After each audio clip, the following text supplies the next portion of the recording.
Yahoo, minasan, welcome back again with Mr. K di sini. Well, setelah rilisnya One Piece chapter 1055 dan ngelihat dari spoiler singkat kalau chapter 1056 kemungkinan menjadi chapter terakhir dari perjalanan kru topi jerami di negeri Wano Kuni, kayaknya ada sedikit hal yang kembali menarik dibicarakan. Soalnya ya, kalau belakangan ini pada sibuk ngomongin kemunculan Shanks yang sangat menarik perhatian, apalagi ditambah ada momen di mana Admiral Angkatan Laut yang kembali terlihat takut dan memilih untuk mundur daripada bertarung dengan bajak laut Akagami. Hal itu rasanya cukup menyedot banyak banget perhatian kan, sehingga di beberapa forum diskusi aja ya, sampai perdebatan pun mayoritas seputar siapa yang lebih kuat antara para Yonko dengan Admiral Angkatan Laut pada keluar. Ya sebenarnya gak ada masalah sih mau berita apa yang naik, tapi satu hal yang ngebuat Mr. K sangat ingin memberikan aplaus kepada Oda Sensei. Entah kenapa ya, bagi Mr. K sendiri, arc Wano Kuni ini ditutup dengan begitu jenius, apalagi waktu chapter 1055 keluar pertama kalinya. Soalnya gimana kita gak dibuat kaget ya, selain chapter 1055 menjawab tentang beberapa misteri yang selama ini udah kita pertanyakan dari lama, tapi yang terpenting di chapter itu rasanya menjawab seluruh kebingungan dan pertanyaan yang tercipta dari arc di mana kedua Yonko dari generasi lama ini mencoba saling beraliansi untuk mendapatkan harta karun di pulau terakhir. Entah kalian masih ingat atau enggak, tapi pertanyaannya ya, kayak kenapa Zunisha tiba-tiba aja datang atau terlihat di negeri Wano, yang mungkin pada awalnya banyak dari kita berpikiran kalau kedatangannya berhubungan dengan hukuman yang ia terima, atau mungkin kedatangannya adalah untuk membantu aliansi pembebasan Wano Kuni. Tapi ternyata jawaban yang sesungguhnya baru aja terjawab di chapter 1055. Terus misteri lainnya yang juga mungkin menjadi pertanyaan paling dasar adalah mengapa seseorang seperti Kaido berada di negeri Wano Kuni, dan dia sampai-sampai menyebut kalau negeri Wano Kuni adalah negeri yang sangat spesial. Dan uniknya mungkin hal ini sebenarnya udah sedikit dijelaskan pada flashback Kaido, yang mana kita tahu kan kalau ternyata Kaido sebenarnya diundang untuk datang ke negeri Wano oleh Kurozumi Higurashi, seorang nenek tua yang juga menjadi penyokong dari terjadinya insiden jatuhnya Shogun negeri Wano, hingga pada akhirnya Orochilah yang bisa mengambil takhta itu sambil dibantu oleh sokongan dari Beast Pirate yang ikut menempati negeri Wano Kuni. Ya meski flashback dari Kaido itu kayaknya sedikit kurang panjang karena masih banyak yang belum dijelaskan di sana, tapi kemungkinan besar itu semua emang udah direncanain oleh Oda Sensei guys. Atau malahan simpelnya bisa kita bilang masa lalu dari Kaido yang berhubungan dengan Rocks Pirate itu sengaja disembunyikan.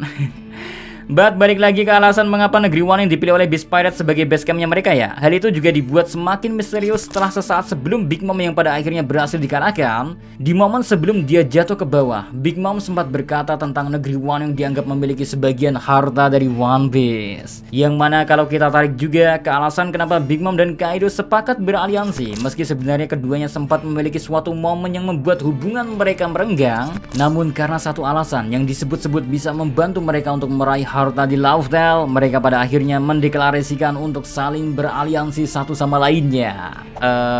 Clue dari semua misteri dan pertanyaan yang timbul di arc Wano Kuni ini sebenarnya ada di alasan mengapa Kaido menerima tawaran dari Kurozumi Higurashi, yang mana hal ini tentunya berhubungan sama chapter 1055 yang udah kita mention dari tadi. Ya, jawaban dari semua misteri itu adalah senjata kuno Pluton yang kemungkinan udah diketahui keberadaannya oleh Kurozumi Higurashi, sehingga dia berani menawarkan perjanjian kepada seorang seperti Kaido, dan pastinya tawaran kayak gitu gak mungkin ditolak oleh orang yang ingin meraih harta karun One Piece. Well, kalau kita perhatikan baik-baik, ada beberapa kata kunci yang dimunculkan pada flashbacknya Kaido, kayak misalnya Higurashi yang bilang kalau senjata membentuk dunia yang kita tinggali, ditambah perkataan Kaido yang bilang saat dia memutuskan untuk bergabung dengan bajak laut Big Mom, dia berniat untuk mendapatkan senjata terkuat di dunia, yang mana senjata itu pasti mengacu kepada 3 senjata kuno di dunia One Piece. Ya, simpelnya tujuan dari Kaido dan Big Mom nantinya kalau mereka emang menang, maka keduanya bakalan mencari sisa dari senjata kuno dan pada akhirnya mencoba menciptakan ketakutan di mana-mana.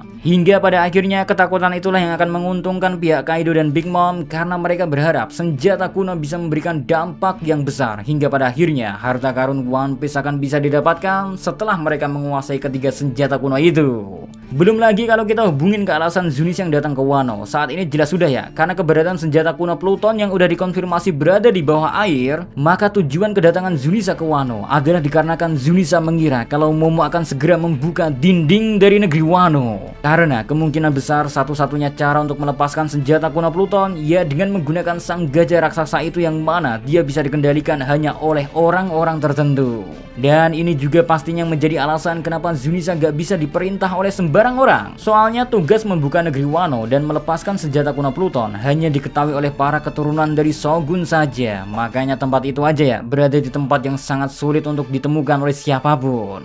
Sayangnya kalau dari apa yang dikatakan oleh Kozuki Sukiyaki, dengan memiliki Jack yang seorang manusia ikan, Kaido bisa menemukan keberadaan dari batu Rod Poneglyph yang berada di bawah sana. Padahal sangat sulit rasanya untuk menemukan hal itu jika kita lihat kalau faktanya ya kelompok Beast Pirates mayoritas diisi oleh pengguna buah iblis. Tapi rasanya hal ini mungkin aja berhubungan dengan kemungkinan mengapa Kaido bisa menemukan senjata kuno Pluton itu. Karena meski kalian bertanya ya, kalau emang Kaido beneran udah mengetahui keberadaan dari Pluton, lalu mengapa dia belum mengambilnya? Dan jawabannya guys, balik lagi ke keberadaan dari Zuniza yang pasti dianggap sebagai kunci untuk melepaskan salah satu senjata kuno itu.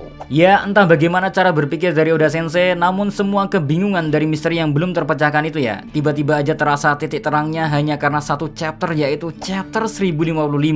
Akhirnya semua orang bisa mendapatkan jawaban dari semua keresahan dan kebingungan yang tercipta selama ini. Waduh.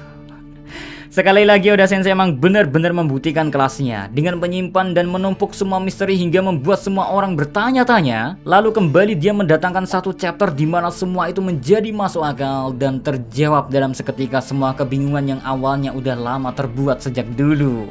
Well, mungkin begitulah cara dari Eiichiro Oda yang emang udah lebih dari 20 tahun lebih memulai serial yang selalu kita nantikan ini. Tapi rasanya semakin yakin aja ya kalau chapter yang nantinya mengungkap entah itu abad kekosongan atau bahkan One Piece sekalipun rasanya pasti dibuat dan direncanakan dengan sangat-sangat baik. Seperti layaknya chapter 1055 yang memiliki konten yang sangat dalam dan ngebuat kita semua bisa mengerti sekaligus memahami alasan dari Oda Sensei mendatangkan seperti Zuniza bahkan Big Mom sekalipun ke negeri Wano Kuni.